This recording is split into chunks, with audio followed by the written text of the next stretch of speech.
Guys, welcome back to my channel. मी Abhilasha, the brown girl Abhilasha चॅनलवरती पुन्हा एकदा तुमचं स्वागत आहे. तर आज मी घेऊन आले तुमच्यासाठी सुरळीच्या वड्या, म्हणजेच गुजरातीमध्ये आय थिंक खांडवी म्हणतात.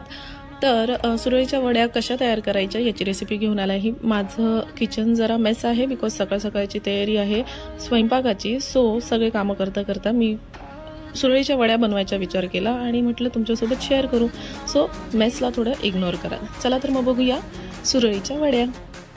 सर्वात आधी इथे एका भांड्यामध्ये मी 1 वाटी बेसन पीठ घेतलं आहे आणि बेसन पिठाच्या ड्राय असतानाच थोड्या गुठळ्या मी विस्क करून घेते, म्हणजे मोडून घेते, जेणेकरून आपल्याला ते थोडं इझी जाईल. त्यानंतर माझ्या मुलांनी येऊन सुद्धा थोडी हेल्प केली आहे मला इथे.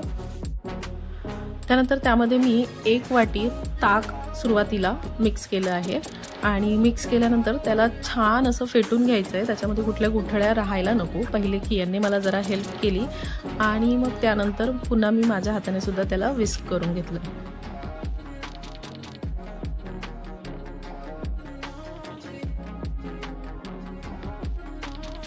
त्यानंतर यामध्ये मी आणखीन 1 वाटी ताक घातलं आहे आणि हवं असल्यास थोडंफार पाणीही घालू शकतं. मी घातलं आहे यामध्ये पाणी आणि त्याच्यानंतर देन अगेन मी त्याला फेटलं आहे छान.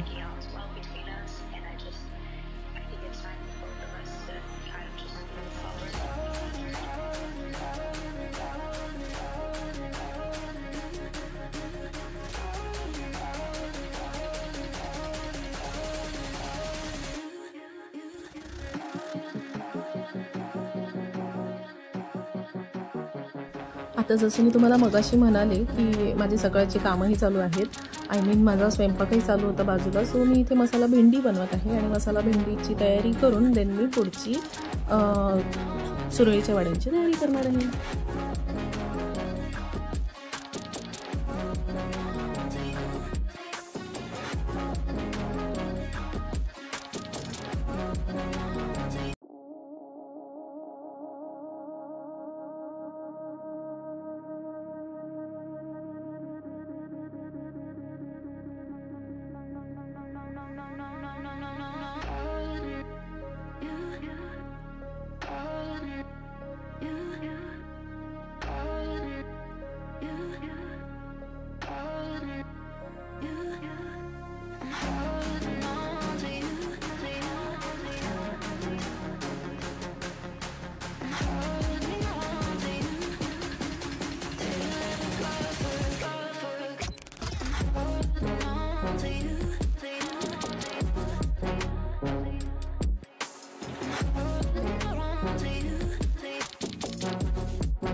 आता इथे बाजूला मी एक कढाई ठेवली आहे गरम करायला आणि त्यानंतर जे आपण मिश्रण तयार केलं आहे बेसन पीठ आणि ताकाचं, त्यामध्ये मी थोडंसं मीठ घालणार आहे, थोडीशी चिमूटभर हळद घालणार आहे, चवीनुसार मीठ घालायचं आहे आणि देन त्याला अगेन छान असं फेटायचं आहे आणि त्या कढईमध्ये त्याला ओतायचं आहे आणि ह्याला कंटिन्यू तुम्हाला हलवत राहायचं आहे. अगदीच जास्त घट्ट झालं नाही पाहिजे, त्याचे जास्त गुठळ्या झाल्या नाही पाहिजे, याच्याकडे लक्ष ठेवलं पाहिजे.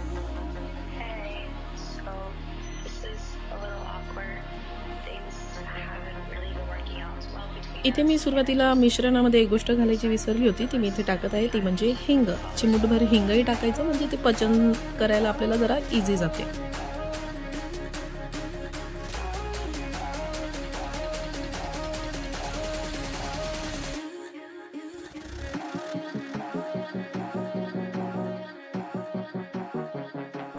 त्यानंतर हे मिश्रण असं छान असं तयार झाल्यानंतर एका स्वच्छ ताटामध्ये आतल्या बाजूलाही करून घ्या आणि दोन्ही बाजूलाही करू शकता, कारण एकाच वेळेस पटापट कामं होऊन जातात त्यामुळे.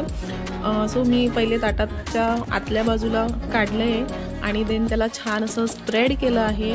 त्याला पूर्णपणे स्प्रेड केल्यानंतर त्याच्या दुसऱ्या बाजूलाही मी ते तशाच पद्धतीने अप्लाय केलं आहे, लावलं आहे आणि छान स्प्रेड केलं आहे. पातळ लेअर करायची आहे, फार पातळ फार जाड अशी नको हवी आहे, मीडियम लेवल झाली पाहिजे.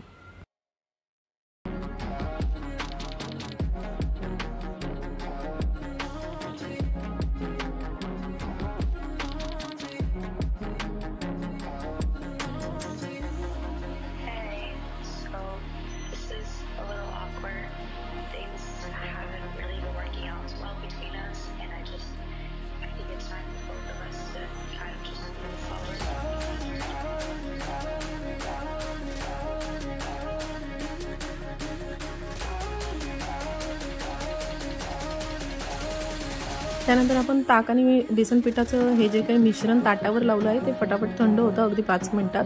सो ते थंड झाल्यानंतर मी सुरूच्या म्हणजे चाकूच्या उलट्या बाजूने त्याच्यावरती लाईन्स करून घेत आहे, म्हणजे त्याचे आपल्याला पार्ट्स सेपरेट करता येतील.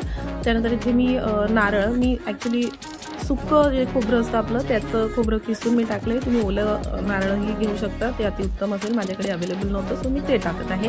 आणि छान ग्रीन दिसावं म्हणून वरून थोडीशी कोथिंबीरही घालत आहे.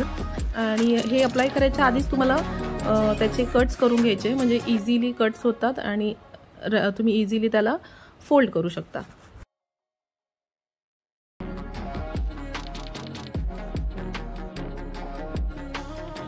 अँड ढंटळॅन सुरळीच्या वड्या तयार झाल्या आहेत. त्याच्यावरून मी जिरं, मोहरी आणि कढीपत्त्याची एक छान असा छोटासा तडका मारला आहे आणि तो मी वरून याच्यावरती घालत आहे. दिसायलाही सुंदर दिसतं आणि चवीलाही खूप स्वादिष्ट लागते. सो कसा वाटला व्हिडिओ कॉमेंटमध्ये नक्कीच सांगाल. व्हिडिओला लाईक, शेअर आणि सबस्क्राईब करायला अजिबात विसरू नका. भेटूया नेक्स्ट व्हिडिओमध्ये. Tata, bye bye.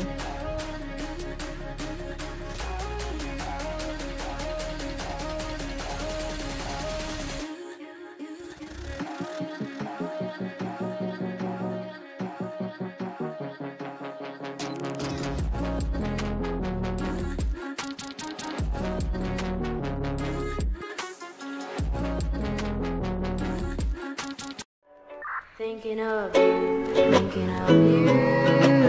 you.